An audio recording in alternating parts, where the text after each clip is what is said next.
Obviously, everyone knows about the supply chain issues that are hitting the entire industry, whether it's buying tractors, combines, trucks, or pinball machines. There's some pressure in the supply chain right now. My name is Kurt Blades. I serve as Senior Vice President for Agriculture at the Association of Equipment Manufacturers.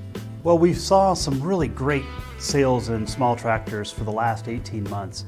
Really, the pandemic has actually been pretty good for small tractors. As you look at folks that are spending money on their properties, under 40 horsepower tractors certainly fall into that same category. The second quarter of 2021 continues to be a nice market for the ag equipment market.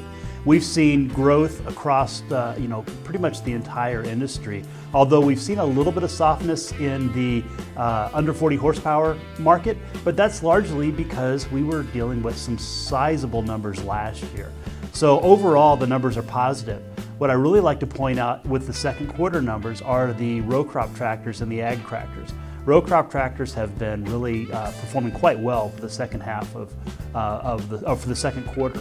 The Canadian market and the United States market are very similar in that they kind of have the same dynamics that lead to them. We've continued to see some real positive growth in both U.S. and Canada across all classes.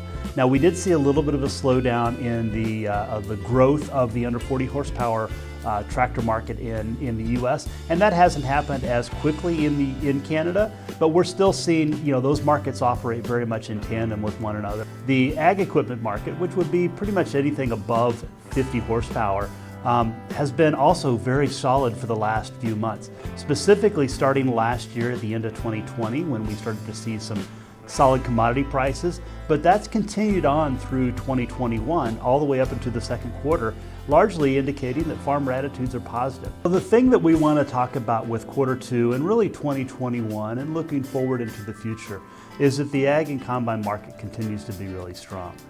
Obviously, everyone knows about the supply chain issues that are hitting the entire industry, whether it's buying tractors, combines, trucks, or pinball machines.